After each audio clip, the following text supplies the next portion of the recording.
नमस्कार, SBT news में आपका स्वागत है। पेश है आज 2 अप्रैल बुधवार शाम 7:15 बजे राजस्थान की बड़ी खबरें। झालाना स्थित राजस्थान इंटरनेशनल सेंटर में बुधवार को युवा कांग्रेस की ओर से मेगा जॉब फेयर का आयोजन किया गया। इस फेयर में 186 से अधिक बड़ी कंपनियां हिस्सा ले रही हैं। इस कार्यक्रम में पूर्व सीएम अशोक गहलोत, भारतीय युवा कांग्रेस के राष्ट्रीय प्रभारी कृष्णा अल्पावारू और राष्ट्रीय अध्यक्ष उदय भानुचिप भी मौजूद थे। राइजिंग राजस्थान को लेकर पूर्व सीएम ने कहा कि भाजपा की सरकार ने खूब प्रचार किया था, विदेशों के दौरे किए और 33 लाख करोड़ के एमओयू होने के दावे किए हैं। अगर उनमें से 10,012 करोड़ रुपए भी आते हैं तो हम इसका स्वागत करेंगे कि निवेश कुछ आया। लेकिन अब मुख्यमंत्री ही कह रहे हैं कि निवेशक फोन नहीं उठा रहे, ईमेल का जवाब नहीं दे रहे। आगे से अधिकारियों को भी इस बात का ध्यान रखना चाहिए कि उन्हीं से एमओयू करें जो फोन उठाएं।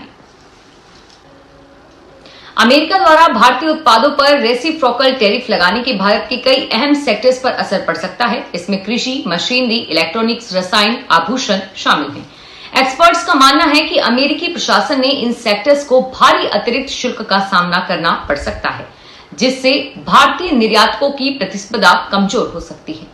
दरअसल भारत और अमेरिका के बीच कई उत्पादों पर आयात शुल्क में बड़ा अंतर है, जिसे टैरिफ गैप कहा जाता है। इस अंतर को कम करने के लिए अमेरिका भारतीय उत्पादों पर रेसिप्रोकल टैरिफ लागू करने की योजना बना रहा है।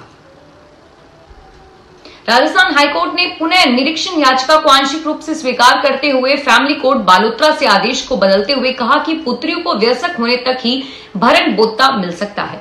हाईकोर्ट जस्टिस के उस आदेश को बदल दिया जिसमें उन्होंने पुत्रियों को उनके विवाह होने तक भरण पोषण भत्ता प्राप्त करने का अधिकारी माना था। हाईकोर्ट ने फैमिली कोर्ट बालोतरा के आदेश को आंशिक रूप से बदलते हुए चारों पुत्रियों को उनके वयस्क होने तक का ही भरण भत्ता प्राप्त करने की अधिकारी माना। बाड़मेर निवासी याचिकाकर्ता जीवाराम की ओर से पुनर्निरीक्षण याचिका पेश करते हुए फैमिली कोर्ट के आदेश को भी चुनौती दी। समर्थन मूल्य पर राजस्थान में सरसों और चना की खरीद 10 अप्रैल से शुरू होगी। खरीद केंद्रों पर किसानों की ओर से की जाने वाली शिकायतों के मद्देनजर नई व्यवस्था की गई है। राजफेड के आदेश के अनुसार क्रय विक्रय सहकारी समितियों के माध्यम से रबी और खरीफ के सीजन में समर्थन मूल्य पर जिंसों की खरीद की जाएगी, लेकिन इस दौरान एक अधिकारी को एक से अधिक समितियों का कार्यभार नहीं दिया जाएगा। इस आदेश का उद्देश्य यह सुनिश्चित करना है कि समर्थन मूल्य पर खरीद की प्रक्रिया पारदर्शी और निष्पक्ष तरीके से हो। राज्यपाल की आज्ञा से संयुक्त शासन सचिव दिनेश कुमार जांगिड़ ने इसकी पालना करने के निर्देश दिए हैं। उदयपुर में मेवाड़ पूर्व राज परिवार के सदस्य डॉक्टर लक्ष्यराज सिंह मेवाड़ को कुलगुरु डॉक्टर वागीश कुमार गोस्वामी ने बुधवार को गद्दी पर बैठाया। मंत्रोच्चारण और शंखनाद के बीच यह रस्म निभाई गई और इसके बाद लक्ष्यराज सिंह मेवाड़ ने अपने कुलगुरु समेत तमाम संत महात्माओं का आशीर्वाद लिया। गद्दी की पूजा अर्चना करके विराजमान होने के बाद लक्ष्यराज सिंह ने श्री एकलिंगनाथ जी की तस्वीर पर फूल चढ़ाकर आशीर्वाद लिया। इसके बाद धूनी प्रदर्शन दिए गए और शाम को एकलिंग जी मंदिर में दर्शन करने जाएंगे। शाम को भगवान जगदीश मंदिर में दर्शन के बाद यह रस्म पूरी होगी। कैला देवी के लखी मेले में राजस्थान रोडवेज को महज 5 घंटे की चालक परिचालकों की हड़ताल से करीब 10 लाख रुपए का फटका लगा है। कैला देवी मेला ग्राउंड से लेकर सभी 9 यूनिटों में बस संचालित नहीं होने से यात्री किराया संग्रहण 14,52,000 रुपए पर सिमट गया। हालांकि प्रदेश सहित दूसरे राज्यों से आए दर्शनार्थियों के परिवहन से रोडवेज को 8 दिन में 2 करोड़ रुपए की आय हुई है और अब मेला व्यवस्था में लगे अधिकारियों के लिए बसें नहीं चलने से हुए नुकसान की भरपाई करना चुनौती बन गया है। केला देवी के मेले में श्रद्धालुओं की आवक परवान चढ़ने से रोडवेज निगम ने 24 मार्च से केला देवी ग्राउंड सहित हिंडौन रेलवे स्टेशन पर भी मेला बस स्टैंड शुरू किए थे। जयपुर के एसएमएस थाना पुलिस ने 7 लाख रुपए के 43 मोबाइलों के साथ 2 हिस्ट्री शीटर को गिरफ्तार किया है। ये बदमाश एसएमएस अस्पताल के आसपास के इलाकों में मोबाइल लूट की वारदात को अंजाम दिया करते थे। रिकवर हुए मोबाइल्स के ये बदमाश अपराध करने वाले लोगों को बेचा करते थे। मोबाइल चोरी को लेकर एसएमएस थाने में रिपोर्ट भी दी गई, जिस पर पुलिस टीम ने पीड़ित की रिपोर्ट पर एफआईआर दर्ज करके जांच शुरू की है। पुलिस टीम ने घटना वाली जगह पर लगे सीसीटीवी फुटेज की जांच की है, जिसके बाद पुलिस टीम ने कुछ संदिग्धों को डिटेन करके पूछताछ की, जिस पर आरोपियों ने अपना अपराध स्वीकार किया और लूटे हुए चोरी के मोबाइल बरामद हुए। अयोध्या में 6 अप्रैल को श्री राम नवमी के अवसर पर विशाल श्रद्धालु जमावड़े की संभावना है और इस दिन लगभग 20 से 25 लाख श्रद्धालुओं के आने की उम्मीद है। श्री राम जन्मोत्सव को लेकर अयोध्या के मंदिरों और पूरे शहर को भव्य रूप से सजाया जा रहा है। इस अवसर पर श्रद्धालुओं के स्वागत के लिए शहर में विशेष द्वार बनाए जा रहे हैं और दर्शन व्यवस्था को सुगम बनाने के लिए महाकुंभ के दौरान अपनाई गई व्यवस्थाओं को भी लागू किया जाएगा। अयोध्या प्रशासन ने इस बड़ी भीड़ को व्यवस्थित करने के लिए खास तैयारियां की है और शहर के प्रमुख द्वार पर होल्डिंग्स एरिया बनाए जाएंगे ताकि श्रद्धालु आसानी से दर्शन कर सकेंगे। भारत का रक्षा निर्यात 2024-25 में एक नया रिकॉर्ड बनाते हुए 23,622 करोड़ रुपए तक पहुंच गया है, जो पिछले साल की तुलना में 12% अधिक है।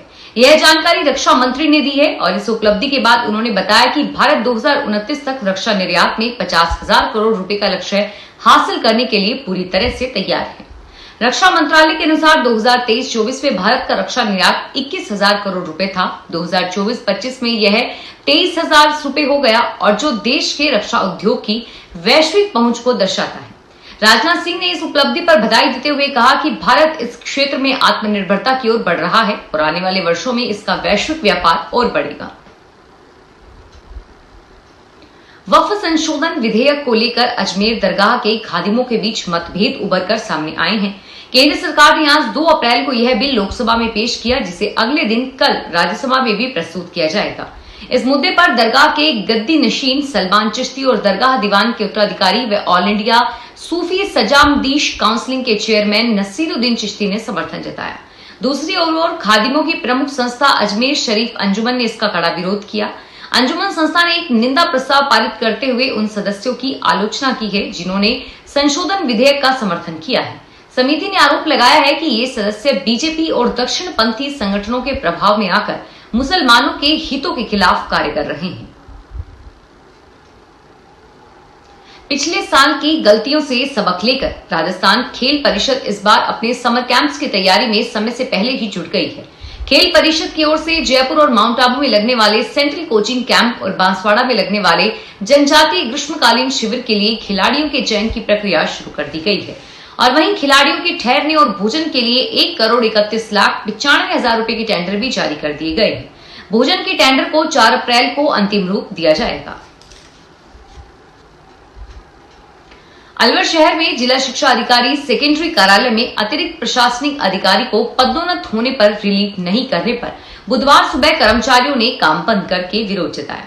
करीब 2 घंटे काम का बहिष्कार किया गया और इसके बाद कर्मचारियों को रिलीव किया गया और फिर कर्मचारियों ने वापस कार्य करना शुरू कर दिया।